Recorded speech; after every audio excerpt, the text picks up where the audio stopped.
Hello and welcome to the CBB version of the Super Show, brought to you by the FTN Network. I am your host, you know me, Walt Waddell, aka Dub Deuces 85, the niche sports connoisseur out here grinding college sports. We love it from the betting perspective, DFS, prize picks, fliff, underdog, everything in between.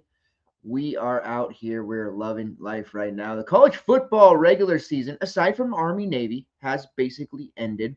We now know the CFB bracket. We now know the bowl game allocation. We know there's all these myriad of bowl games for us to bet on. But things winding down there, and we're going knee deep into college basketball. We are into week 5, week 6. It's about 6 weeks now. Lots of data there at this stage. It is finals week for these kids that we rely upon so heavily. So the slates are a little bit light. We had the 2-gamer today. We've got the 5-gamer, which we're going to break down here tonight. And then as we head towards the weekend and into next week, things are going to really gear up, and we're going to have big slates galore. Some people don't like the big slates. Some people do like them. I happen to be one that does like the larger slates. For reasons that I've talked about a million other times. So I won't get into that here tonight.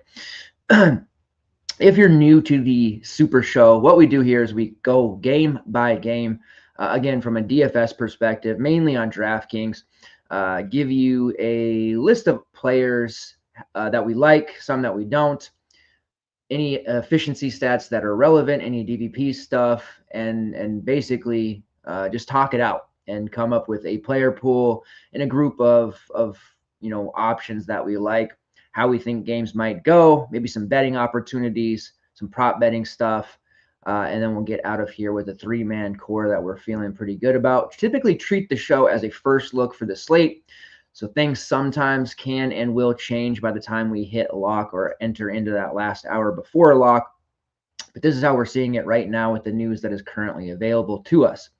Please, new viewers and veterans alike, make sure that you hit the like button if you're watching on YouTube. All of those interactions help so much. If you're watching on Twitter/X, a repost, like, and comments are all huge, huge, huge for the success of the show. Started about 10 years ago at this point, if you can believe it, on Blog Talk Radio. That was fun. This is better. Appreciate all of you who have continued to support me, from that to Roto Curve, to YFC, to now my home FTN, which I love. This place is awesome. If you're not a member of FTN already, you should definitely get over to FTN Fantasy and check it out. Baseball draft stuff is already going through. We have a world-class baseball team, believe it or not.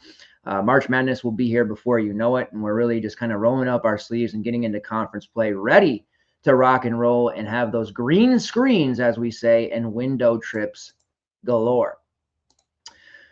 So with that being said, let's get into the slate, my friends. 5-gamer, 2K to first. I know some of you don't get out of bed for anything below 100K to first, but this is the life of a niche sports grinder.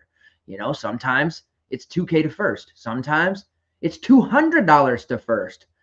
But we have lots of fun stuff coming up. December 18th, the big 222 tournament that has a huge prize up top. So there is a plenty of opportunity to make money here, but we do it for the love of the sport. Let's go. Tennessee versus Miami. We have some, P5, P4, however you want to say it, slate here. No real mid-majors on the slate, although DePaul in years past could be considered a low major, but they're better this season. But we're going to start off things with this Tennessee-Miami game. Right now, the Vols at home, 16-point favorites, total of 145. What has happened to the Miami Hurricanes program, the once proud Miami Hurricanes program? They're only a few years removed from the improbable, I should say, tournament run as the 10 seed, before they ran into the buzzsaw that was Kansas, beat Auburn, Iowa State, USC early on. I mean, it's only literally 3 seasons removed from that huge run. Cam McGusty and the boys. Then they made the run the following year. running into the buzzsaw that was UConn. Nigel Pack's been here forever. Norchad O'Meara was on that team. Like 2 to 3 seasons away of just greatness. Last year, injuries happened. They finished 15-17. They have all this NIL money. The football program went out and got Cam Ward. RIP to my futures on Cam Ward's Heisman candidacy and Miami making the playoff. Neither of those things happened, although I guess Cam Ward's technically still in play for the Heisman, but we know Travis Hunter's going to get it. And the Hurricanes have started off in the basketball side 3-6. Some injuries, sure, but they went out. They spent their NIL money. They got a bunch of guys from different programs. They got some freshmen in. They won their first 3 games against the likes of Fairleigh Dickinson, Binghamton, and Coppin State, as they should, but they have then gone on to lose 6 games in a row. Started with a neutral court 11-point loss to Drake. They haven't recovered since. They lost 3 games on the neutral, Drake, Oklahoma State, VCU. Then they go home to play Charleston Southern as a 26, I believe, point favorite. Keep in mind, Charleston Southern today, one of our bigger bets of the day was South Carolina State money line against Charleston Southern. South Carolina State took care of, a MEAC team took care of business against Charleston Southern by double digits. Charleston Southern goes on to Miami's floor and wins 83-79. Things are dire for this Hurricanes program. They then nearly beat Arkansas, lose by just 3, and then they play Clemson about as good as they could hope to, losing by 10. 3 straight home games. The Tennessee game is technically, I guess, a neutral court. It is playing the Jimmy V Classic, which has lost some luster here with these matchups because some of these teams aren't as great. Tennessee doing great this season. I think the Vols fans will be well-traveled for this one, so I say technically it is a neutral, but we'll see what color the fans' jerseys and shirts will look. I think we'll see a lot of Vols orange for this one. 81-65 is the projection per Ken Palm. Miami bottom 250 for defensive efficiency. Their offensive efficiency is top 30, so they've been good in that regard. But defense, they have just not stopped anyone. Tennessee under Rick Barnes, once again, second best defensive efficiency in the country. That's pretty typical, as we see with the Vols. Offensive efficiency, 9th in the country. One of the best 2-point offenses in the country right now. One of the best offensive rebounding teams in the country. Very efficient offense, and they've just been buzzsawing it through. Nation's 6th longest winning streak currently right now at 8 games. Starting the season off at 8-0. Wins against Virginia, Louisville, Baylor, and Syracuse. Baylor is definitely going to be a tournament team in my estimation. Louisville is injured now, so that's going to be tough. But they have just been rolling through, and they're going to have a really tough matchup on Saturday on the road against Illinois. Not, a look-ahead spot necessarily here, but they should be able to take care of business against this Miami team. I am very, very down on Miami, and that's not really a hot take. Right now, looking at the Miami rotation and what we can expect, it's nothing too exciting. Right now, we're starting Brandon Johnson, who is the transfer from over in Eastern Carolina. They've been trying for the last 2 years to kind of, replicate the success that they had with DFS favorite Jordan Miller, who did a lot of good things for us. They haven't been able to do that. Last year, it was supposed to be Matthew Cleveland. He had his moments. This year, it's supposed to be Brandon Johnson, and that just hasn't really worked out. He's had his moments as well. Lynn Kidd, the transfer from Virginia Tech. Then Nigel Pack, who has seen the good and the bad here. The freshman, Austin Shorts, who started the last 2 games, although his minutes went down last game. That's not great. And then A.J. Staten McCray, who was on Samford last year, an exciting Samford team that pushed Kansas to the brink in the first round of the tournament. Off the bench, we've been seeing Matthew Cleveland, the other exciting freshman, although he struggled mentally and with his confidence, Jaleel Bethea, Paul Dishabet, and Jalen Blackman. Jalen Blackman expected to be a pretty big play from Stetson. Top 25 usage rate and shot rate a season ago at Stetson. His freshman year was at Grand Canyon. Like, the guy can play, but he hasn't been able to show much here for this Miami team. The prices on Miami are especially appealing, right? Nigel Pack at 6-1, Matthew Cleveland at only 5-3. That's a hell of a buy low spot on him, but can we really trust it? Jalen Blackman at 4K. If this was Stetson, my God, we'd be all over it. And then you have Brandon Johnson at a pretty low price of 6-3. Herein lies the problem, though. Neutral court or not. Tennessee's defense, we just mentioned, second best in the country efficiency-wise. they're just going to cause a ton of turnovers against this Miami team. They're going to give up a lot of fast break stuff, and it's just going to turn into a situation where they're going to get out rebounded. Miami's actual fast break offense and non 3-point offense has actually been pretty decent, believe it or not. But against the Vols, things are just going to look real bad. Nigel Pack's going to have to play out of his mind, and I just don't know if Nigel Pack has that in him at this stage right now with what Miami has. I'm expecting a lot of foul issues to happen as well for the various Miami options. That means guys like Julio Bethia, who hasn't been able to keep his hands to himself as a nervous freshman. AJ Staten-McRae, same thing, 5.2 fouls per 40. Brandon Johnson has controlled things. Lynn Kidd is right around 3 fouls per 40. Not the most exciting matchup, even though it's only a 5-gamer here. On the Vol side, we definitely have some guys we like. This is a very good price on Zakai Zeigler at only 8.3. It seems like DK dumped the prices of several players, though I'm not really sure why. Maybe to kind of, make it to where there's a lot of overlap, which is unfortunate. Zeigler at 9.5, 9.6, nearly 10K. It's pretty tough to get there with him, but he's very steady, 30 to 35 fantasy point per game score. So at 8.3, definitely can get down there. Zeigler has a elite assist rate, has improved throughout as a long-range shooter. He's right around 35% this year, 24.1% usage rate, and a steal rate that is approaching 5% right now. Aided by Chaz Lanier. There was no direct one-for-one replacement of Dalton Knecht. If you're a Tar Heels fan, I'm sorry for what I'm about to do. I know I'm sound like a broken record, beating a dead horse, but I just have to keep taking this time to say North Carolina missed out on Dalton Knecht. They should have gotten him, and they didn't.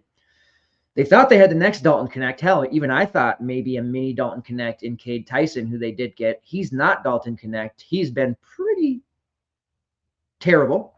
And the Vols went ahead and got Chaz Lanier, who has done his best to mirror Dalton Knecht, at least from a scoring standpoint. He's priced at 7K.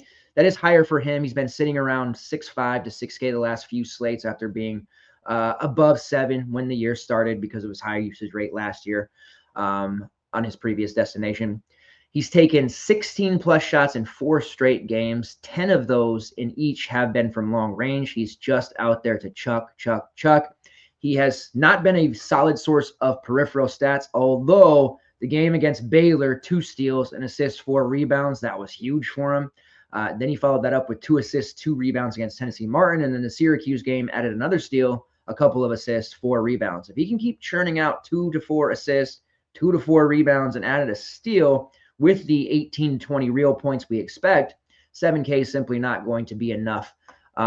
If Miami can keep this anywhere competitive, we'll get 34 to 35 minutes from Lanier. If it is a situation where Miami just lays down and dies after the first 10 minutes, we may only get mid to maybe late 20s minutes from Lanier. Still going to be enough at 7K. Looking at Lanier, 24.1% usage rate. His shot rate is 35% right now. And he's getting volume from long range. We mentioned 10-plus threes in 4 straight, but he's making 47% of them. You can justify that volume if you're going to be making that amount. Nobody else on the team really shooting above 35%. Zeigler's close. Jordan Gainey's just over on 27 attempts.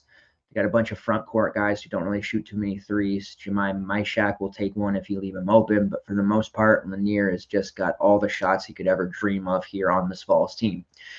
At 6.8K, getting into the front court, you have Igor Milicic, who's a nice price there. He got into foul issues against Syracuse. He only played 19 minutes. Now, I did some silly things and ended up, because of some injuries and things, going to Igor in that one. Put up 30 fantasy points, 11 points, 10 rebounds in 19 minutes. Had we gotten closer to 30, who knows what he could have put up in that one. Pretty solid floor at this point. We can expect another one closer to 30. I don't really worry too much about the Miami front court. Igor is a fairly versatile big. You have some guys like Cade Phillips, like Felix Akpara, who aren't versatile, don't shoot from the outside, and are going to be mostly, inside options. Igor is definitely a guy who can play inside and out. He's shooting about 32% from long range, 22 attempts. just dangerous enough to where you have to pick him up. And his offensive rating right now is top 25 in the country. So he's definitely getting it done there. And he has a combined rebounding rate over 35%, a block rate of 4% as well. And he's drawing just over 4 fouls per 40. And he is a near 7-footer that is shooting free throws at a nice rate, 80%. Talk to Great Osabor for me, would you, Igor? But he's also a great play at that 6'8". A mini vol stat could definitely work out. Not a lot of people stack the Vols because their games end up being kind of slower. They, defend well. They kind of make games ugly, right? But this is a nice spot where they can bully Miami, and these prices are just so cheap on all of them from Zeigler, Lanier, and Igor. Zeigler should still be in the 9Ks. Lanier should probably be at 8K, and even Milicic should be somewhere between 7.4 and 7.5, and he's just not. So those three options for sure. Felix Okpara is there at 6K. He played 29 minutes against Syracuse because of the foul issues that Milicic had. We can basically expect him to play 20 to 24 on a normal basis. He has scored 18 plus DK points in 3 of his last 5. Has been a relatively strong rebounding presence, 19.4% defensive rebounding rate. The combined rate, well over 30% there. Don't hate the idea of Okpara. Maybe more of a GPP look because you know he can give you close to 5 or 6x at that price. But for majority of the time, I think we're not getting that ceiling out of him. But this is a great spot for him nonetheless. Jordan Gainey, he's usually one of the few Vols players who I'd say is kind of a little bit higher than I'm comfortable paying. He did go up to 5'9". He has put up 20 plus DK points in 3 of his last 5, which includes the 25 against Syracuse in their last game. 6 rebounds for Gainey. Don't typically see that from him. 2 assists, 1 steal. Another player similar to Chaz Lanier that's not going to give you a ton when it comes to peripheral stats, but he's been doing that lately. I don't know if I can continue to expect that and pay the 6K price point, especially when it's less than 1K away to just go to Milicic. I know it's forward to guard, and then basically 1.1K to go up to Chaz Lanier. You got to find that 7K to get to Chaz in that moment there. Gainey at 4.9, 4.5, 4K. Like, those are prices we can definitely get down with, but at 5.9, there's just a little bit too much downside. What is he going to get us? 25 at most, which is definitely value, but I think we are leaving some upside / ceiling on the table there a little bit if we do that. We have Meshack at 5.2 playing big minutes, 30 plus typically. Don't hate that. Not much of a scorer, but he is the peripherals guy. He had his secondary stats, non-scoring stats with Chaz Lanier. You'd have one hell of a 10K player. Meshack can definitely score, like I said, especially if you leave him open, but he's just going to have to get there from his other stats. 6K like he was against Syracuse, you can't pay that price for him, but 5.2, that is more of an agreeable price. Don't mind that. And then you still have the injuries, Cam Carr, who's going to be out for at least another 3 weeks, if not longer. And then we know JP Estrella this season is done. So, they're a little bit shorthanded from where they thought they'd be. You do have Cade Phillips there at 5.1. That's too much for him. He did have a really nice game against Syracuse. He's going to be a very strong performer as the season goes on and into next year. But there will be those foul trouble games for Milicic, Okpara that allow Cade Phillips to play more. Right now, 5.1 for him with those guys and not being able to anticipate foul trouble necessarily. It's going to be a little bit tougher to use him, but it is worth noting he's put up 18 plus fantasy points in 4 of his last 5. So the minutes have been there. The opportunities have been there. And again, they've played the likes of Virginia, which he was awful against, Baylor, which he put up to 18, and then Syracuse, 12, 6, and 2 blocks up to 26.5. So definitely don't write him off completely, but certainly a little bit of a fragile play, if you will. And then you have Darlinston Dubar, who's priced at 3.8, a absolute stud for Hofstra for years. Coming back from a personal issue that didn't allow him to start the season on time. We've only seen him play 10, 12, 13, and 7 minutes in the 4 games that he's been back. We've seen what he contributes to this team, though. A solid rebounder, an excellent on-ball defender, good anticipator. 3.8 price is intriguing for sure. You look at where he started the season at almost 6K, which at Hofstra, he was about an 8K player. Just don't know that the minutes are going to be there for him just yet as he comes back and works his way into the system. It was Unfortunate for him to start late because that allowed the other guys to get acclimated together faster.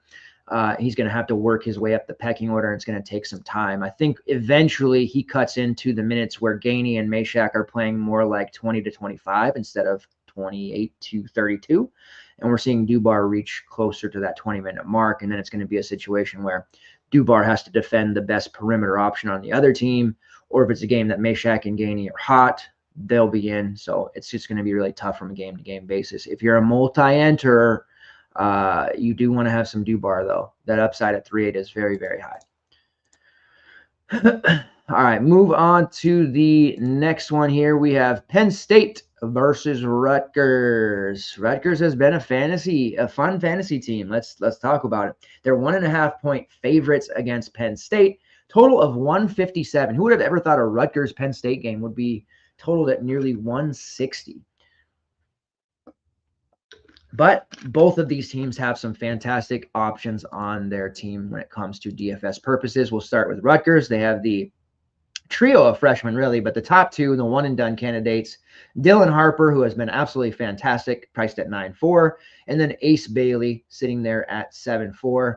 Both of those guys are going to play big minutes, 35 plus. You can expect that. Ace has shown some foul issues at time, but Harper has just been solidly playing 37 plus minutes repeatedly.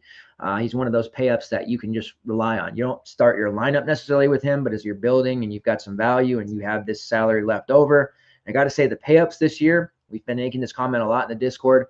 They haven't been like last season where it's like, hey, I got this money, I got to pay for this guy.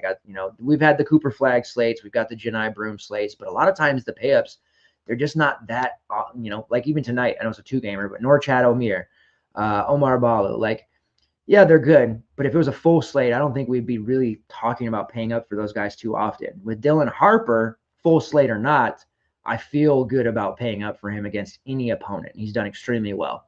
30.2% usage rate, 31.3% shot rate. He's only shooting about 31% from long range, but the dude gets to the rack often. He draws a ton of fouls. He is living at the free throw line as well. 6.5 fouls per 40 rate, 30.1% assist rate, top 100 there, top 100 usage rate, top 100 shot rate, top 100 fouls drawn rate. Absolutely been amazing. Most people, they both got talked about, but most people were talking of Ace Bailey coming into the year. Dylan Harper got his flowers as well, but Harper has been just an absolute key cog for this team. Rutgers 63rd in tempo. They're playing extremely fast. And the games that Harper continues to have, sure, they started the season off against teams like Wagner, Merrimack, St. Peter's, but they had the overtime win over Notre Dame. They had the neutral loss to Alabama, which was a close game. That one could have gone either way. Harper was fearless against Bama. They did lose the close neutral game to Texas A&M. Again, could have gone either way. And then they played Ohio State. Was it on Saturday? They did get outplayed against Ohio State. Devin Royal has been unreal. Defensively, Ohio State's been just absolutely awful this year, but they did a good job on Rutgers there. Ace Bailey took a ton of shots, and they forced Dylan Harper to settle for threes, which he didn't make, but he didn't get to the rack as much as he wanted, and that was the key to success there. He did still have 18 points, 4 assists, 3 rebounds. So it's still a pretty damn good game for Dylan Harper overall. It's expensive, and he's facing a Penn State team that does force a lot of turnovers. You have Ace Baldwin there. You have a Nick Kieran, who is just an absolute dynamo when it comes to defending the other team's best wing / perimeter. So there's going to be a real nice litmus test here for the Rutgers guys. But Harper has just, again, continued to perform. I would say the game against Ohio State was one of the – he was efficient, but I didn't feel like it was one of his best, and he still put up over 30 fantasy points. Upside of 50-plus in this spot here against Penn State, who, again, has had a good defense for sure, but there have been guys who have gotten off against them. Ace Bailey, much cheaper at 7.4, has the guard forward eligibility. We've seen his upside, 42 against Texas A&M. Downside was 220 against Notre Dame. Has had some, issues, right? Been in and out of the lineup, had some illnesses and some minor ailments, but it seems he's good to go. Minutes are going to be there. 7.4 is a price that I feel pretty good about with him. And they are letting him play through foul trouble a little bit. The secondary options are all under 6K. That is the Jordan Durkax of the world. who has been a nice secondary piece, more of a better real-life basketball player than he is for fantasy purposes. The other freshman, Lathan Somerville, is going through a little bit of an early freshman wall. Early in the season, he was playing about 22 to 25 minutes, and he was putting up some really good numbers. But that was against the likes of St. Peter's, Wagner, Monmouth, those teams. Since they've been playing the better competition, he's seen a reduction in minutes. He's seen his foul rate go up, and he just hasn't been as good. Don't sleep on Somerville, though. Long-term, he's going to be really good. Arguably the most important freshman of the three for the long-term continued success of Rutgers, because he'll stick around for another 2 seasons, right? Then you have a bunch of intriguing options that are far from must. Jeremiah Williams has seen his minutes bounce all around. He did play 31 against Ohio State. They were pretty empty minutes, 7 total fantasy points, but against Texas A&M, he put up 27. We know the guy can score. 5K is a great price for him, but he's like the 4th, 5th option right now, which makes it hard. With Somerville's struggles, we've seen Emmanuel Ogboli play more minutes. He has scored 18-plus DK points in 2 of his last 3, only priced at 4.3, so you get some value there. Zach Martini, another one of those kind of classic non-con heroes. He started the season off pretty good, but again, once they got into tougher competition, he's fallen off. He's 3.5.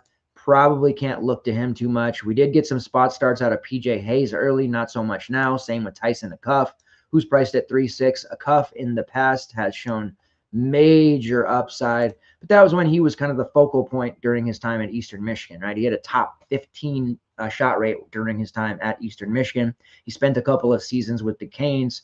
He's just a role player on this team at best. It's been a struggle for him. They like him to come off the bench and give them some instant offense, but he just doesn't get enough minutes to really matter right now. As we get further into the season and we're really struggling for value, we could look at a 3.6 Tyson Acuff and hope for him to give us like a 10, 12 fantasy point score, which he can definitely do. On this particular slate, we don't need to go down and mess with him very much. So it remains Dylan Harper, Ace Bailey when we're talking about Rutgers. Ogboli at 4.3 definitely has to be in consideration. On the Penn State side, Ace Baldwin is an agreeable price at 8.5. I have to admit, I have not gotten Ace Baldwin right one single time this season yet. As we round ourselves into week 6, I'm not super confident in using him, but the price of 8.5 is especially intriguing anytime he's below 9K. We know he's going to play a bunch of minutes. He has an amazing assist rate. He has a great steal rate. He does get a little handsy, so his foul rate is up there, and he's been turning the ball over a lot lately. So I do think he can do work against the younger Rutgers backcourt, but he's not a priority for me, and that may be a mistake. I could see him getting a decent chunk of ownership on this 5-game slate, but he is more of a secondary play for me. Nick Kieran's price at 7.8 is just too damn high. He has been putting up some ridiculous scores. 20 and 13 against Fordham. I remember that was a day slate. I didn't believe it as I was watching it. And then he had the 32 against Purdue. 3 steals, 8 rebounds, 3 assists. His peripheral stats have been fantastic this year, but just paying 8K for him, it's a really difficult chore. You do have the scorer and Zach Hicks. His main job on this team is to hit threes. He does it very well. He's a little bit high at 6.7, even though the price has been reduced a few hundred over the last week or two. I still think I need that one to see a little bit more of a reduction. He does give us forward eligibility, which is nice, but if he has a bad shooting night, which he's had several times, then it makes it pretty hard to utilize him in a single entry type of setting. You have our boy Yannick Conan Niederhauser. Foul trouble bestowed upon him against Purdue. He had the huge game against Buffalo, which has no front court whatsoever. A nice game against the Clemson front court and Ian Schiffelin, where he had 14 and 6. And he has just been kind of doing his thing here throughout the season. He is a transfer in from the MAC. Very strong option at 6'6". You do have to worry about foul trouble with him, but looking at the Rutgers front court, they've got some bodies, but I think Yannick is too skilled for them. As long as he doesn't get a bad whistle, doesn't pick up that early foul trouble, I think you can have a very big score from Yannick. And I do think that he's going to go a little bit overlooked, especially after that game against Purdue, where he just played the 20 minutes and really struggled. Picked up that second foul really early, picked up the third foul really early in the second half. Just really struggled overall. His rebounding numbers have taken a huge hit lately because of Kieran's just absolutely psychotic play. That does worry me even at 6'6", but he has been scoring at a pretty high clip. He does shoot threes. He adds blocks. He does a lot.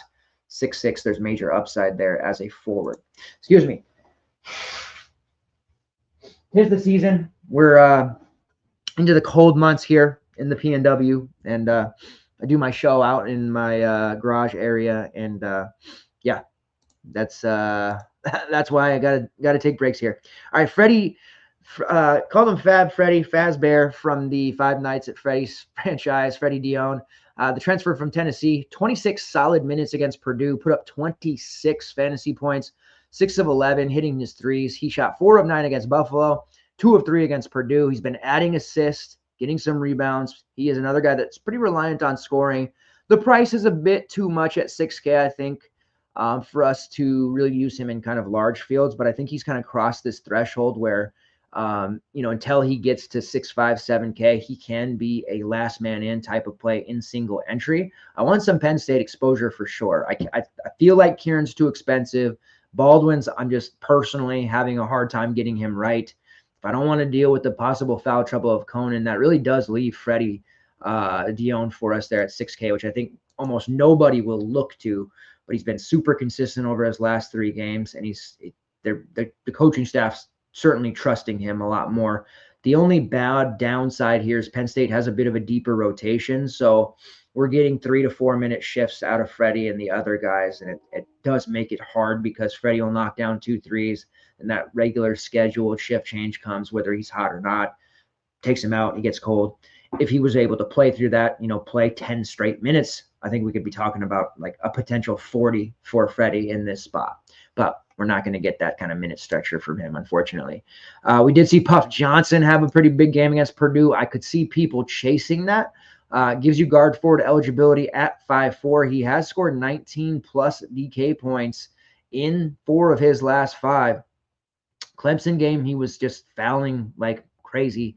He's been pretty efficient in these games that he's been putting up nice numbers, rebounding at a high clip, knocking down shots. I do think he's fine to use if you want. Like I said, I could see him having some decent ownership here. But I think the 5'4" price is still just a little uncomfortable for me.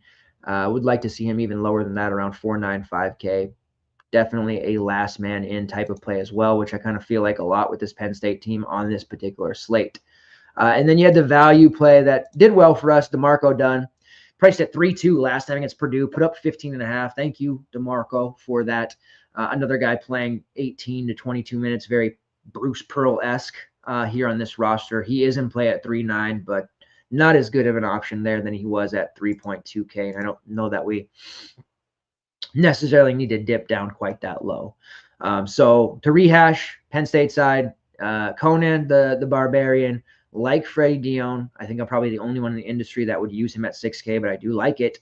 A little bit of a Puff Johnson chase on the Rutgers side. It's pretty much Harper and Ace Bailey with a little Ogbali value mixed in. All right, moving on to the next game, we have Providence versus DePaul. DePaul is playing well. Don't sweat. Don't sleep on this DePaul team. They have a good thing going. This is a surprise to many, I'm sure, but they have been really, really good. They are 1.5 point favorites over Providence. That wouldn't have been the case any point over the last, 10 years. Total of 139.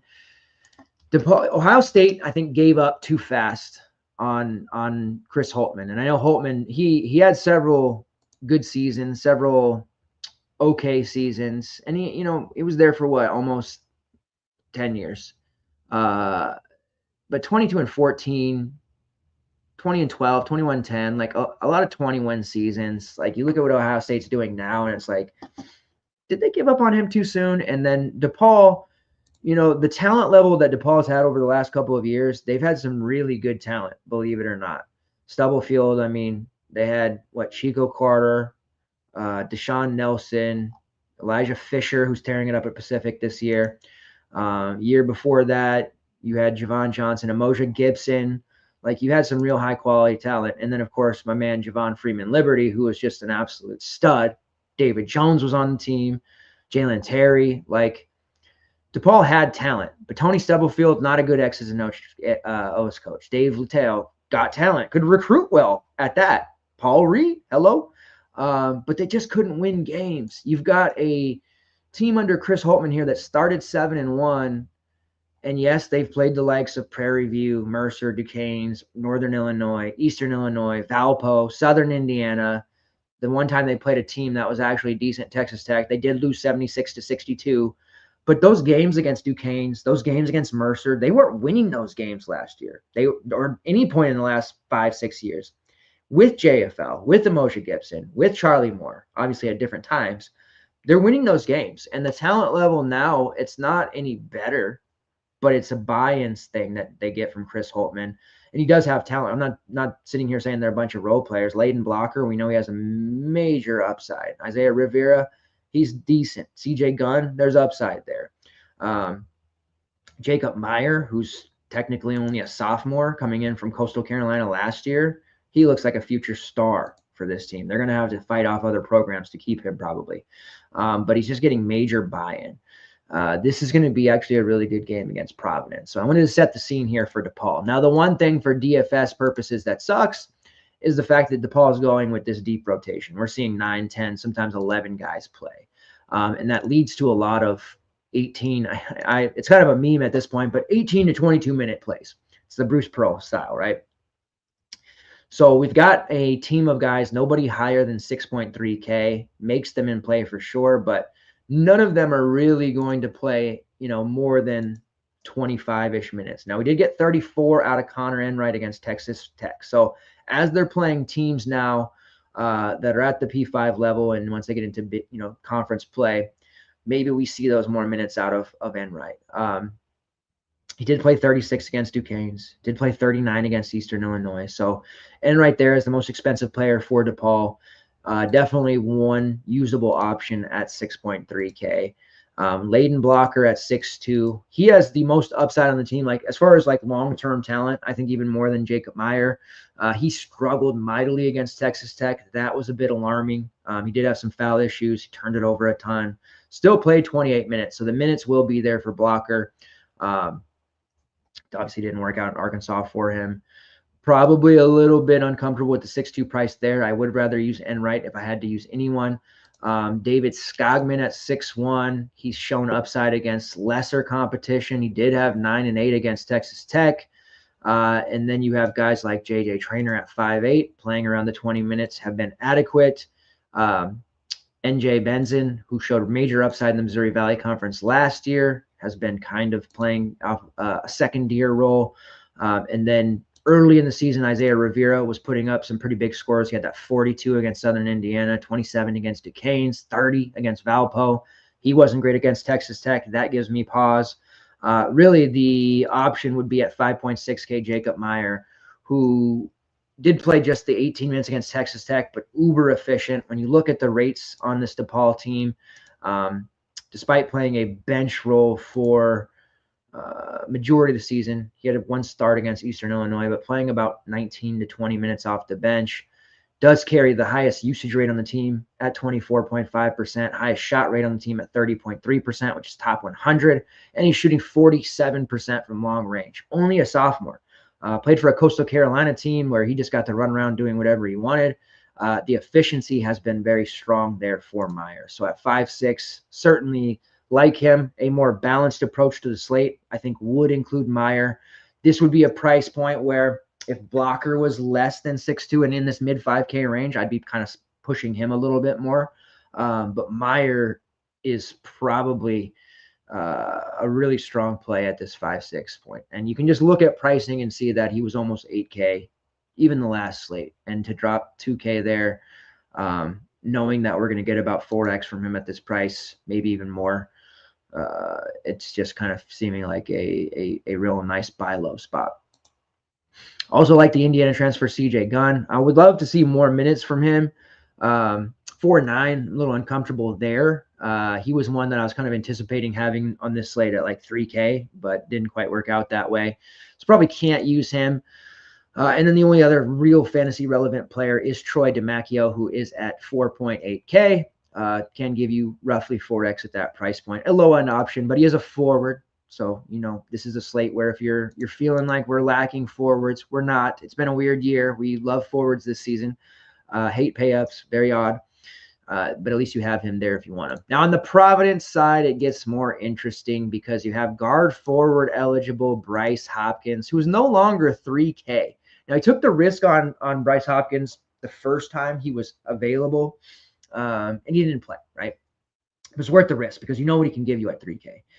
Against BYU, a week ago, priced at 3K. I think it was one of the last games on the slate. There was talk that he's going to be available. He's warming up, and it was just like, oh, hell, if he doesn't play, whatever.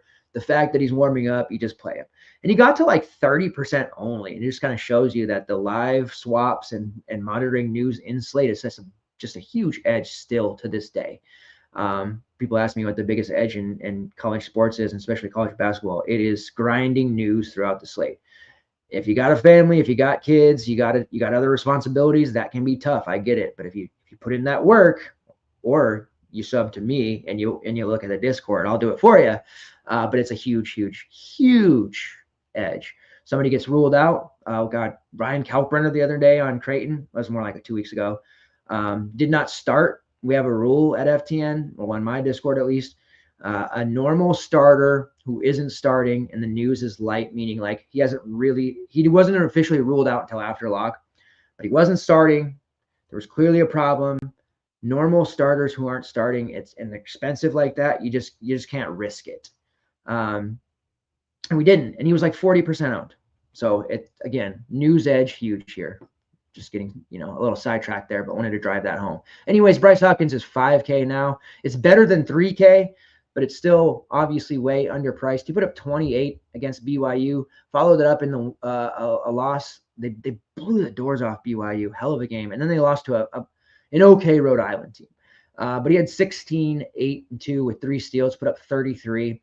Bryce Hopkins is going to project amazingly well. He will be 90% owned, so I'm not going to waste too much time there. He will have to have his price come way up. He's going to be a 9K player for this Providence team. They've got some good pieces, Bensley Joseph, Wesley Cardette, but Bryce Hopkins is the all-everything for this team. Looking at let's pull up the Providence page here. 2 games in, 31.5% usage rate, 27.2% shot rate. For Bryce Hopkins, 19.2% defensive rebounding rate, 25% assist rate, and a steal rate over 3%. Bryce Hopkins, we're glad to have you back. I know Providence is as well. A healthy Bryce Hopkins is great. The Friars are struggling a little bit. They're 6-4. They've lost 4 of their last 5 against the likes of Oklahoma, Davidson, Indiana, and Rhode Island. Need to get this one from DePaul. They have St. Bonaventure's coming up and St. John's before Christmas. Need to get this win. The St. John's game is going to be very, very tough, and the St. Bonaventure game is a neutral with my man Chance Moore on the Bonnies this year. So we know Bryce Hopkins. We're going to play him. Everybody is. There are other options that we can look at on this team. Got to start writing people off, though. Corey Floyd, who filled in admirably while Hopkins was out. His minutes have cascaded and started to plummet. You can wipe him out of the player pool entirely. He's priced at 5-1. Once he drops to the 3-5 range, we can start talking about him again, and even then, he's not going to be a great play. Bensley Joseph at 5-7. We've seen a major price drop in him as well. He played 34 minutes against Rhode Island with Hopkins back, 7 of 13. I think Joseph might emerge as the second piece after Bryce Hopkins. He certainly showed that at times during his Miami stint. Very impressive game for him against Rhode Island, the way he got to the basket, the way he created his own shot. Really like Joseph. 5-7 is a good price for him. Jaden Pierre at 6-8 still projects well, but there's going to be need more games with Bryce Hopkins for that to kind of fix itself. He's been solid this season, but that upside at 6-8 is kind of rough. So I want to give that warning for people that are in the FTN Discord and sub to us. Projections wise, we'll do some manual edits there, but Pierre has got to come. His price has got to come down a little bit. Wesley Cardette is value at 4-8. Obviously going to see less opportunities now. The Chicago State transfer, who had like 1,000,000% usage rate last year, with Bryce Hopkins back, his role certainly going to be affected. Jabir Abdur-Rahim still played 21 minutes against Rhode Island, played 29 against BYU. He had that massive game, hit 4 threes against BYU. They like him. They want to keep using him. They Providence has so little options they can count on for consistent offense. If Abdur-Rahim can be a secondary piece to give them some threes, can contribute in other areas at 4.5K, certainly worth looking at because of those minutes he's been playing. Forward slot for Providence, they've got height. Oswin, Erhum-Winzy, and Christ Esendako. Not really looking at either of them here, but the DePaul front court, I think, is ripe for being beat up by aggressive front court players. If Christ can stay out of foul trouble, I think this is a game in which he can block a ton of shots and grab a ton of rebounds at only 5K. Certainly is interesting. All right, moving on to the next one. We have Arkansas versus Michigan. Kind of an interesting matchup for this one. Michigan 4-point favorites, total of 146. Starting with the Michigan side. And this one is on the neutral as well. This one is at part of the Jimmy V Classic, MSG. They're kind of seeing like, Jimmy V Classic, there's some good games here. Don't get me wrong, but some of these matchups kind of lack true excitement. Although Michigan is 8-1. What can I say? They lost an early game to Wake Forest. They've beaten the likes of Virginia Tech, TCU, Xavier, Wisconsin, and Iowa. They're no slouch. 11th in defensive tempo under first-year coach Dusty May, 43rd in offensive efficiency, 108th in overall tempo. They do turn the ball over quite a bit, which is something they're going to have to clean up. But overall, there's some really good pieces on this Michigan team. It starts with the Ivy League transfer, Danny Wolf, who's priced at a real high 9K. He's been higher. He was just higher on the last slate at 9.5. But, man, he is just ramming teams. 14 rebounds against Iowa, 14 rebounds against Xavier, 11 against Virginia Tech. The one complaint I have about Danny Wolf, and it's not even because of him, it's because Dusty May's just not playing him enough minutes. At that price point, it gets tough. He has a 25.5% usage rate, which is highest on the team. He has the top 30 defensive rebounding rate at 28.4%, a block rate over 6%, and he only gets 2 fouls per 40 on average. So you have a very tall front court player here. He's versatile. He can hit threes, but he does block shots. He gets after on the glass, and he's staying on the floor, not getting fouls. So you'd think a player like that could, get not upper 30s, but mid 30s, 32, 35. He's basically playing like 25 to 28. He's still paying off. I mean, in 29 minutes against Xavier, 50. Then he got 31 against Wisconsin, 52. 33 and 28 minutes against Iowa. The TCU game, he put up in 27 minutes, a 14-14 double-double for 42 fantasy points. Only took him 23 minutes earlier in the season to put up a 50. That was against Cleveland State. So he's been really good. My complaint with him is the complaint I had for years with Broom. Man, he just doesn't play enough minutes. If we could just get him over 30 minutes consistently, he could put up some huge numbers. He already is. And Arkansas is dealing with some issues in the front court, obviously some injuries to Big Z. But they have bodies there that can maybe athleticism-wise give Wolf some trouble. So I am nervous about him. He's going to project fairly well. He has the game logs to get people to use him, but this is going to be an interesting stylistic matchup here for Danny Wolf. The corner has changed, though. Vlad Golden, who was pretty mediocre throughout the first month of the season, has really started to figure some things out. And Dusty May, the dude might be a genius. Brings his boy with him, Vlad Golden, and it's almost like they just saved him, right? Kind of turned him loose against Xavier. 18 points, 5 rebounds, really got after it. That was with foul trouble too, put up almost 30. Then against Wisconsin, he was given 33 minutes, 5 rebounds, 3 blocks, 24 points. They kept getting him the rock. He kept scoring inside. He has a variety of post moves people don't give him enough credit for. Almost put up 40 there. And then against Iowa, 20 points, 11 rebounds in 28 minutes on 8 attempts. He did shoot 11 free throws, whereas a lot of those 20 points came from, but 8 for 11 from the field. I'm sorry, 6 for 8 from the field, 9 of 16 from the field against Wisconsin, 7 of 9 against Xavier. Like, he's just turned the corner. Things are clicking for him. They need him against these upper tier opponents, and he is delivering. So if we're not comfortable quite paying 9K for Danny Wolf, I am somewhat comfortable paying for Vlad Golden. We know the fouls have been a thing for him. His fantasy point per minute number is pretty damn solid, has been throughout the course of his career, all those years at FAU. And again, Arkansas has the athleticism in the front court and on the wing to kind of give these guys some problems. So, but I do like Golden. I do like Wolf.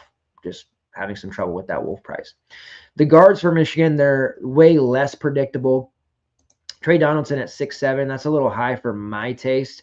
He put up a 28 against Iowa, solid, but mainly, we're dealing with a player who's putting up 15 to 20 fantasy points. I'm not paying almost 7K for that. I like Trey Donaldson. I think he certainly has some upside, but that is a very high ask. And for Roddy Gale at 6'5", who has scored 26 fantasy points in 4 of his last 5. So technically 6'5" is a fair price for him. But I am, there's a lot of mouths to feed. There is a little bit of a hot hand situation here going for Michigan. The peripherals for Gale have been solid. His assist rate is skyrocketing over the last 3 to 4 weeks. Don't hate the idea of using him, but I think there's some upside zapped away there at the 6'5" price. You have Namari Burnett at 4'7". He just played the 20 minutes against Iowa because of the foul issues. He did play 33 against Wisconsin. If we get him closer to that number, 30-ish at 4'7", he would be the guy that I'm most comfortable playing on the perimeter for this Michigan team just because of that price discount that we're getting. We know he's healthy now. He can do some things. He had some of his athleticism zapped away over the course of the injury years, but definitely still a very solid player overall. Reuben Jones at 4'1". He did play over 22 minutes last game because of the foul issues that Burnett had. Typically going to see him in the low 20s, just a far different role for Reuben here since he's come to Michigan. Not really playable, even though that foreign price attached to his name is at least somewhat intriguing just from the past for his reputation. But not something that we can sit here and say, oh man, North Texas Reuben Jones, he's probably not walking through that door, unfortunately. As far as the rest of the options, you're just not getting enough minutes from Sam Walters, who we saw show major upside at times with Bama. Will Schwetter is Will Schwetter. LJ Kaysen, who has amazing rates as a freshman. Probably not going to be really talking too much about him until next season, but that is a dude that just like oozes confidence. And I think next year we're going to be like talking about LJ Kaysen a lot. Right now he's on a team with a ton of upperclassmen veteran guards. There's just no minutes to be had for him. On the Arkansas side, Big Z is questionable. Missed the game against UTSA. It is an ankle issue. Ankle issues are never fun. We know the fantasy point per minute number for Z is high. 6.2K is a great price. Foul trouble is a real thing with him.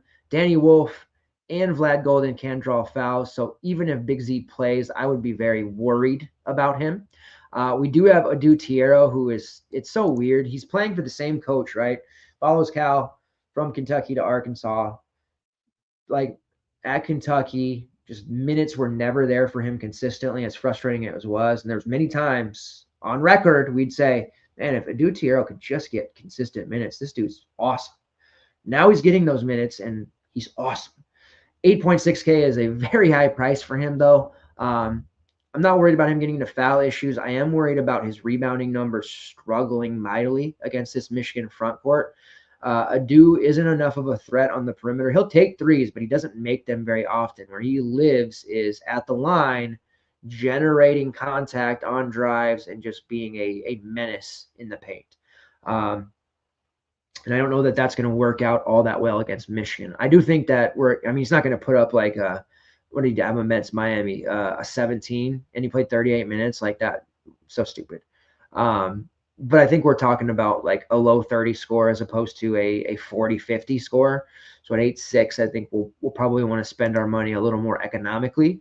But I love Adu Tiero in this, whatever like Calipari has decided to unlock and play him minutes. Just absolutely smart because he's way too good not to play.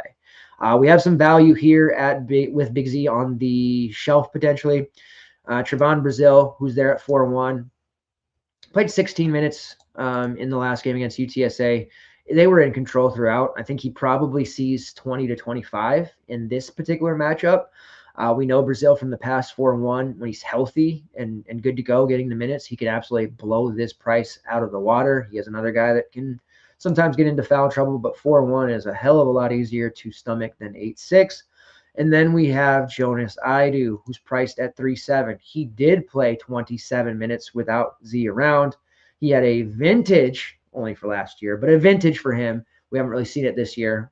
Tennessee performance. Of course, he was a major piece for Tennessee last year. In those 27 minutes, 8.7 rebounds, 2 blocks of steal, 2 assists, 3 of 9 from the field. He's still not, making many shots, not taking a ton either, but that was good to see him really get involved there and look like a capable option. Now, I'd be gun shy here because last year with Arkansas, you'd get these like real big name players. Jonas Idu's a big name player, I'd say, at these ridiculous prices of 3-7, coming off big games, and then they'd proceed to play 2 minutes the next game. Now, I'm here to remind you that that's okay. We don't have to be, we don't have to be scared this year. You don't have to tell me where the bad man touched you. Eric Musselman is at USC now, and he's doing the same thing with USC guys now. Wesley Yates, love Wesley Yates. He's getting 2 minutes, then he's getting 30. So I got to remind you that's Coach Calipari for Arkansas now, not Eric Musselman. So if Z's out, I think that we can look at 20 minutes for Jonas at worst at 3.7K. I would say that this matchup on paper, it sucks. But the prices for Brazil and Idu are just so cheap. It's a good source of value for us. It's going to open up things, going to allow us to, play the Dylan Harpers of the world, Ace Baldwin if you want, the Illinois guys who I absolutely love. We're going to get to here in a minute. Zeigler if you want. It's just going to unlock a lot there. And I think that if you're multi-entering, you just basically split them. I think playing both together limits your upside a little bit too much because it's probably not likely that both Brazil and Idu have the gotta have it score type game. I think one of them does, and then the other one probably just kind of either gets into foul trouble or just seats to the other one in single entry. My lean would be Brazil, but I do like Idu quite a bit. Obviously, we know he has upside. As for anyone else on the team, Boogie Flan, he's a little high for me. John L. Davis at 5'6" is a nice buy low spot. DeJuan Wagner at 5'4". Billy Richmond at 4.5K. We've seen him get some minute spikes. The perimeter options for Arkansas are all basically healthy right now, so that does hurt Richmond. Didn't see really any additional minutes in the last couple of games, so probably can't use him, but definitely has the talent there. So really Brazil and Idu making a decision there. If you pay up for a TRO, I don't hate the idea. Just going to be a little bit tough here. On the Michigan side, Namari Burnett for value all day long, and then one of Golden and or Wolf. All right, Wisconsin versus Illinois to take us home here. Total of 154.5. The Illini are 6.5-point favorites. Don't write Wisconsin off because the second you do, they'll win this game. Wisconsin has definitely looked like a far different team in the last two. A home loss to Michigan in conference play, and then a road loss by double digits there against a very good Marquette squad. They do have that amazing road win over Arizona, 103-88, where they were just shooting amazing. A pretty solid neutral court win over UCF and Pittsburgh as well. So this is a team under Greg Gard. They're playing extremely well, but lately they've looked a lot different. They've looked mortal. And the Illinois squad, which had an early season loss to Alabama and the recent overtime loss to Northwestern, in which they still looked really good in. Neutral court win over Arkansas and a bunch of cupcake teams, but I really like what I'm seeing out of this Illinois team, especially defensively, and the foreign-born players that are playing for them right now. Vucevic, Jakusinius, these guys are all looking really, really good. I like what I see out of Illinois right now. I do like them to win this game. for sure. Ken Palm has it 80-74 in favor of the Illini. Let's start with the Wisconsin side here. The key cogs, 7.6K John Tanya, 7.1K John Blackwell. Got the days of him being 5K are over, I guess. 6.4K Max Klesmit, and then you have Nolan Winter at 5'9 and Steven Krell at 5'7, and then a bunch of secondary options. Tanya is a nice tournament piece. Not at that price looking to roster him in single entry too often. He did drop 1K after the pretty lackluster performance there against Marquette. It's a nice price drop for him. He's more of a GPP look for me at, large field at best. We know he can fill it up, score 30 real points, but not feeling like we can count on him on a game-to-game basis, especially not against this Illinois defense. John Blackwell, again, 5K, great price, 7-1. It's a little bit tougher there. He is going to consistently churn out 20 to 25 fantasy points, which is fine, has the floor, but the upside is zapped away. Max Klesmit at 6'4", he can get hot. Doesn't offer a ton of peripheral stats, although he does get assists from time to time, but that's just a little bit too high of a price there for me on Klesmit. And then when you look at the front court options, we used Nolan Winter a lot early in the season as a value piece. He is definitely in play at this 5'9 tag because he can put up 30, but it's a little bit too high. And then what's the deal, man? Steven Krell, a role player for most of his career. Then last year, it's like, oh, we can pay 7K, 8K for Steven Krell, and he's coming through. He put up a 30 just a couple of games ago, but then right back to sub 10 against Michigan, sub 20 against Marquette, 5'7". I mean, it's a price maybe we can go back to. There are foul risks here on the road against Illinois. He's also going to have to try and guard some versatile front court players who can hit threes. I don't know, man. Steven Krell, I think he is who we thought he was. To kind of be a little cliched there. Last year, I don't know that version of Steven Krell. This year, I know this version of Steven Krell because we've seen him every other season except for last year. And I think that 5'7" price is going to give some people are going to side-eye that price and maybe talk themselves into using him. And maybe he does pan out, but I think more often than not, we need to probably look the other way on Steven Krell. If he gets to low 5Ks, upper 4Ks, like, we can talk about it. But I just don't know that he's really a very good option right now.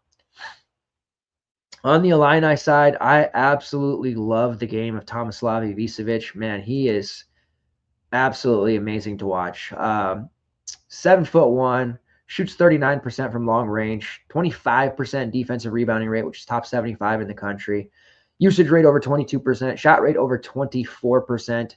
He's expensive at 8.8, but when I look at the pay-ups across the board here, I mentioned Dylan Harper a couple of times, who I like, Denny Wolf, Edu Tiro, but the one I'm like most locked into, I have the value to get there, and I do. Tomislav Ivicevic is the play I want. Used him against Alabama, had a very solid game, 14-10 there. Didn't end up using him against Northwestern, although he was there like fringe 2v2 territory. He is just fantastic, and he's so hard for traditional big players to defend. He rebounds extremely well and can bang down low, but then he drags guys out, and they just can't defend him. He's hitting from all over the floor, and he's going to be one of the most consistent shooters on the team, I think, all season long. So got to love Ivicevic. There's a bit of fouls here or there, but against Wisconsin, I don't think their front court is just going to be able to handle him. I think he's just going to be too good offensively for them. We just need to avoid any dumb, fouling opportunities there. The true freshman there, Kasparis Jakusionis, he is playing a ton of minutes, has a 24% usage rate, shooting 43% from long range, and has a top 40 assist rate at 34.2%. He's priced at 8.4. He's been very good as well. 30-plus DK points in 5 straight games. He's put up 40-plus several times this season. Almost nobody talking about him, although they probably should. Maybe a little mini Illinois stack here that doesn't include Boswell, doesn't include Will Riley, Hume Riches, who people think is, people like. It's not in the Missouri Valley Conference anymore. He's not the same guy. But maybe a Jaku Ivicevic double stack. It's going to cost a lot of money, 17K plus, but I do think it can put up a huge score, possibly even 100 plus fantasy points here in this spot. You have Will Riley, the freshman at 6'5", getting a ton of minutes. I think the price drop makes him interesting.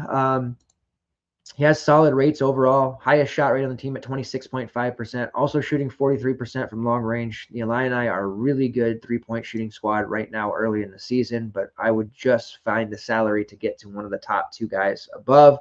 Kylan Boswell, a sub 6K, still value.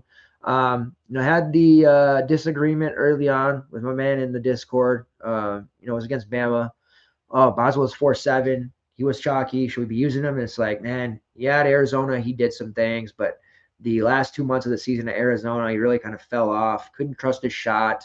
Yes, the assist rate was high. Turnover rate was kind of high. And then he woke up. I mean, he had a huge game against Alabama, 17-7. And ever since, he's been a pretty steady performer. He wasn't particularly great against Northwestern, but he played 42 minutes. He's going to be on the floor a long time. He's going to facilitate. He's going to get a ton of assists with these guys hitting all these threes around him. So until he gets above 6K, I do think he's still in play, and I think he'll probably be kind of a popular option here, 25 to 30% owned type of play. I don't think I will get to him this time, but and that's only because I feel very strongly about playing the two pay-up Illinois players, but he's certainly an option there. And maybe even playing 3 Illini here just for a stack that's, a little less popular. I think individually these options will be popular, but together there won't be a lot of people who do that. The Evansville transfer, Ben Humrichies, he was big for Evansville last year. He just hasn't been going from like the first or second option with the Evansville to more of a fifth option has been a struggle for him. He's had some decent performances, and now that the price has dropped to the mid fives, he's certainly worth a look, especially after he played 39 minutes in the overtime game against Northwestern. He played 30 against Bama. Close game here against Wisconsin. We can expect probably close to 30 minutes. Don't hate the idea of using him as a mid-range guy. I do wish that they would cut his minutes down slightly and play the freshman, Morez Johnson, more. Maybe a little more Trey White as well. You do have Morez Johnson Jr. there at 4.9K. Played 22 minutes against Little Rock. Against upper tier competition, he's not seeing enough minutes to matter, but he has some of the better rates on the team right now. 22% usage rate. Has an amazing rebounding rate, combined over 50%, obviously in short stints, not adjusted, and a 10% block rate. Really, really like Morez Johnson, but just not going to get enough minutes from him right now. Trey White's priced there at 4.4. 15 to 20 minutes out of Trey White at 4.4 is acceptable. Better. He's been better against the non-P5 teams. He did play 16 minutes against Bama. Did play 15 against Northwestern. So you're getting some time there from Trey White. He was priced at like 5.7, 6K for a lot of the season, which is obviously totally unplayable. But at 4.4, I can definitely get behind using him there. Other options you have, Draw Gibbs, Lawhorn, not really. Jake Davis, not really. Kerry Booth, who is usable at Notre Dame, just not getting enough minutes here for Illinois yet. So right now I'm looking at those pay-ups for the Illini and feeling pretty damn good about them. All right, so that brings us to the end. Hooray. Let's get a core down here. We're going to go Tomislav Ivicevic as my top pay-up. I mean, I just absolutely love watching that guy play. If you haven't watched Illinois play yet, you're doing yourself a disservice. You need to. Second, Chaz Lanier, who I think just has a field day against Miami. 7K, still pretty low overall for him. It's just a really strong option. And then at 5K, Bryce Hopkins. I mean, come on. Posh play is 2 and 4 this year. So, we pick our spots with the Posh play. 4 losses, early 2 wins. It's certainly hurting my soul. So I've been a little more gun shy there. Also trying to figure out the projected ownership has been a little bit more difficult. We're seeing slates really spread out, and we're seeing some slates where it's like everybody's 70% owned. So to qualify for a Posh play, you got to be at least under 25 to 30% owned. And a lot of the ones that we had projected, they ended up being over that. So they didn't really count. But 2 and 4, so we got to fix that.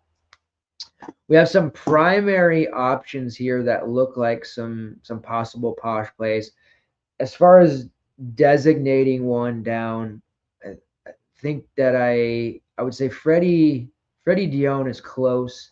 I'm not going to tag him the official posh play because I need to get that record up. In years past, our posh play. And if you're new to the show, that's our version of a sneak. Has been hits at a high rate, like 70% or higher. So the 2-4 record, that's really not an indication of where we normally are. And looking through the slate here, I just don't have anybody that really rings up as a posh play here. So we don't have a specific one. We'll be back tomorrow night, though. We are transitioning now. So every Monday and Tuesday night, there will be a CBB version of the show, breaking down Tuesday what will be big slates, and Wednesday large slates, and then Friday night breaking down any Saturday CBB action. So you can count on that pretty much the rest of the season, Monday, Tuesday, Friday. As we get closer to March, there will be some Wednesday, Thursday stuff as well, some Sunday stuff. And then there's going to be a ton of bowl coverage. So there's no CFB show this week, but next week we will have a show, and there's going to be coverage for each and every bowl slate and a lot of stuff surrounding the playoffs as well. So no worries there. But yeah, we're gonna skip on a posh play. I don't see anybody who really qualifies. Freddie Dion is the closest thing, but I'm not tagging him as the official posh play there, so he won't count on the record. All right, let's look at some underdog. We've been doing pretty good on the prop betting stuff, especially on FanDuel. FanDuel has alt props that we're just absolutely crushing so far. All right, on underdog, Yannick Conan Niederhauser over 12.5 points. Feel pretty good about that if you can stay on the damn floor. Tomislav Ivicevic over 15.5 points. I just really like that guy, man. He's so good. And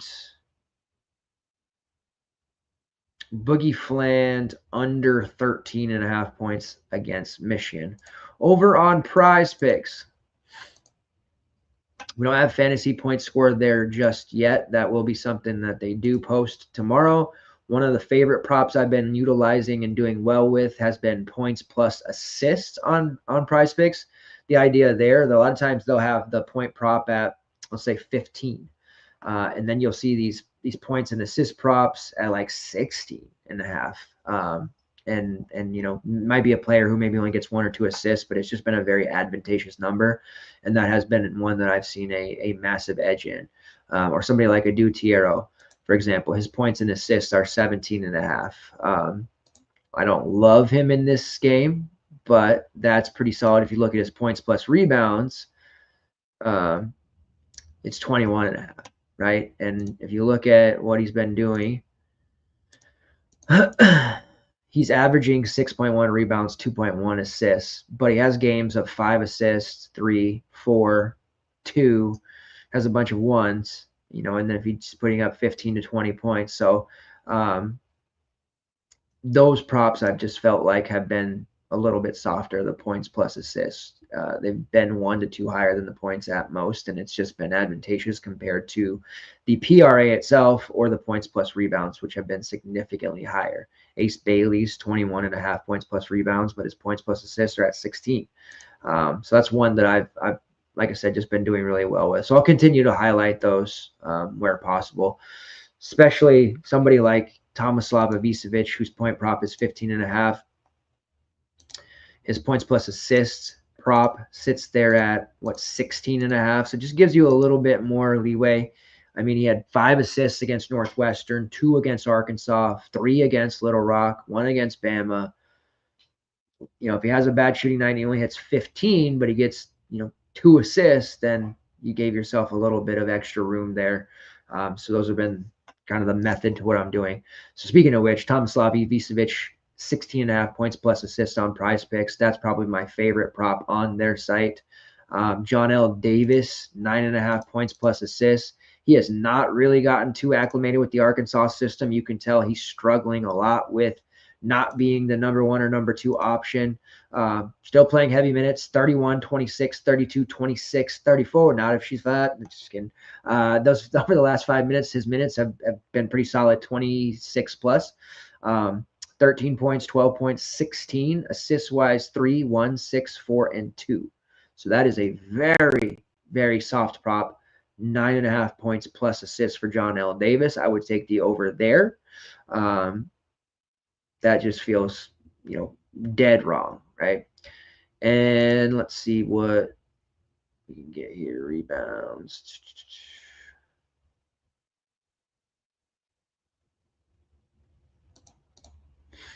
Just checking to see what else we're dealing with here.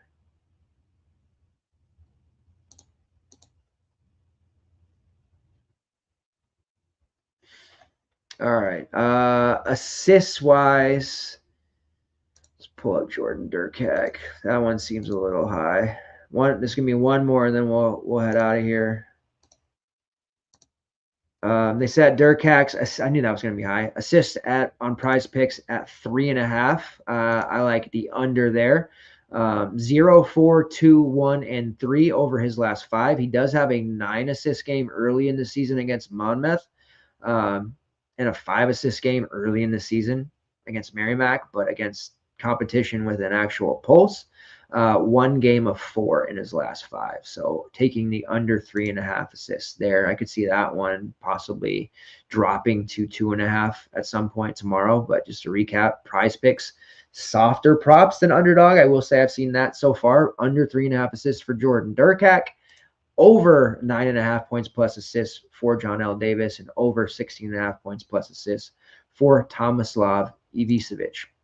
Betting opportunities, there's not a ton of games, once again, but San Diego -4 versus Long Beach State. Loving these Big West games, man. Big West, such a fun conference. I do like San Diego there, -4.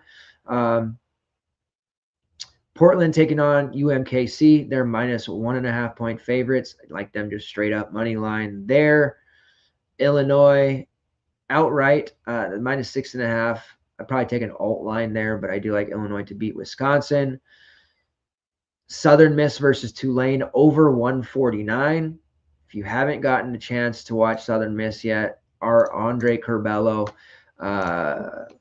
he's suspended away from the team. You just come to expect that from him. But they have Denijay Harris, who is just an absolute beast. He left Southern Miss for Arkansas last year, barely played. But now he's back on Southern Miss, and he's putting up like 20-point, 20-rebound games, and they're just going nuts. So give me the over 149 there against a fun DePaul team. Providence +2 versus DePaul. I do like the Friars with Hopkins. And then let's see here. Duke's playing Incarnate Word, but no play there. Charleston versus St. Joe's. St. Joe's been hit or miss defensively, especially. Their offense betrays them. Charleston, they've gotten a trade of sorts with the coaching staff. Pat Kelsey over at Louisville, Chris Mack, who was at Louisville a couple of years ago, now the coach of Charleston. They're 6-2, losses against Liberty and Rhode Island. They weren't competitive in those games whatsoever. St. Joe's will be a good test. They do have wins over South Florida, a double overtime win over Florida Atlantic as well. Ken Palm has it 79-71 in favor of St. Joseph's. Ante Brasivovic, who stayed with Charleston here. A couple of other options like Lazar Dokosevic, who is with Xavier, CJ Fulton, and Delwick Tavares. It's a good squad that he has. I do think St. Joe's is susceptible to some bad stretches. I like Charleston +7.5 there against St. Joe's. That's one that I'm going to be pretty heavily on. And then we have some Ivy League action here, some Butler action. I do like Monmouth versus Princeton under 147. This is another one. And I'll throw all these in the tracker so you guys that have access to that can see.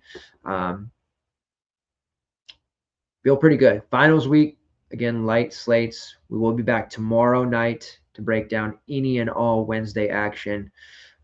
Something for everyone, whether it's Prize Picks, underdog, betting opportunities, or DFS. Your guys' continued support has been amazing. I do appreciate that quite a bit. Let's keep grinding. You can expect projections out probably maybe midday, maybe sooner. Context notes on those projections or a separate sheet as well. And then with the bowl season coming up here, it'll only be a week or two before we get daily college basketball articles as well. Thanks, guys. Let's get those green screens. Let's get those window trips. I'll see you guys tomorrow night. Same time, same place.